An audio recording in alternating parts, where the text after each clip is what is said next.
সূর্য ও চন্দ্র একটি হিসেবের অনুসরণ করছে এবং তারকারাজি ও গাছপালা সব সিজদাবনত।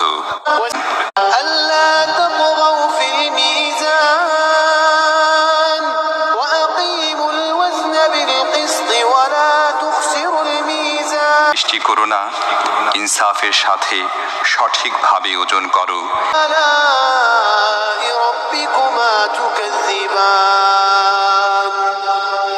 এ ভূপৃষ্ঠের প্রতিটি জিনিসই ধ্বংস হয়ে যাবে এবং তোমার মহিয়ান ও দয়াবান রবের সত্তাই শুধু অবশিষ্ট থাকবে। অতএব হে জিন ও মানুষ, তোমরা তোমাদের রবের কোন কোন পূর্ণতাকে অস্বীকার করবে? পৃথিবী ও আকাশমণ্ডলে যাই আছে সবাই তাঁর কাছে নিজের প্রয়োজন প্রার্থনা করছে।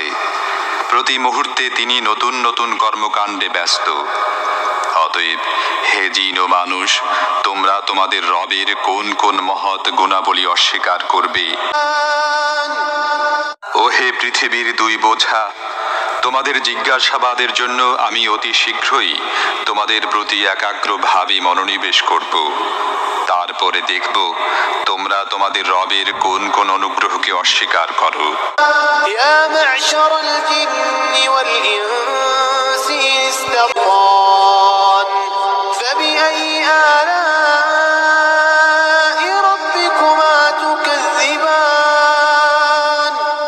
হে জিন ও মানব গোষ্ঠী, তোমরা যদি পৃথিবী ও আকাশমণ্ডলের সীমা পেরিয়ে কোথাও পালিয়ে যেতে পারো তাহলে গিয়ে দেখো, পালাতে পারবে না।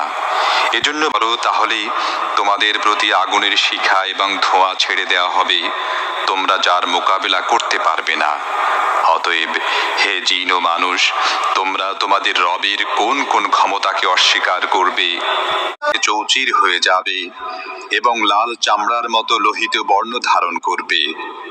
হে জিন ও মানুষ, তোমরা তোমাদের রবের কোন কোন ক্ষমতা অস্বীকার করবে? সেদিন কোনো মানুষ ও কোনো জিনকে তার গুনাহ সম্পর্কে জিজ্ঞেস করার প্রয়োজন হবে না। তখন দেখা যাবে তোমরা দুই গোষ্ঠী তোমাদের রবের কোন কোন অনুগ্রহ অস্বীকার করো।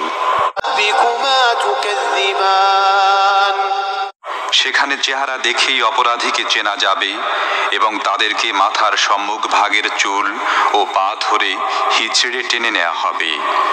সেই সময় তোমরা তোমাদের রবের কোন কোন ক্ষমতাকে অস্বীকার করবে? সেই সময় বলা হবে, এ তো সেই জাহান্নাম অপরাধীরা যা মিথ্যা বলে আখ্যায়িত করত। তারা ওই জাহান্নাম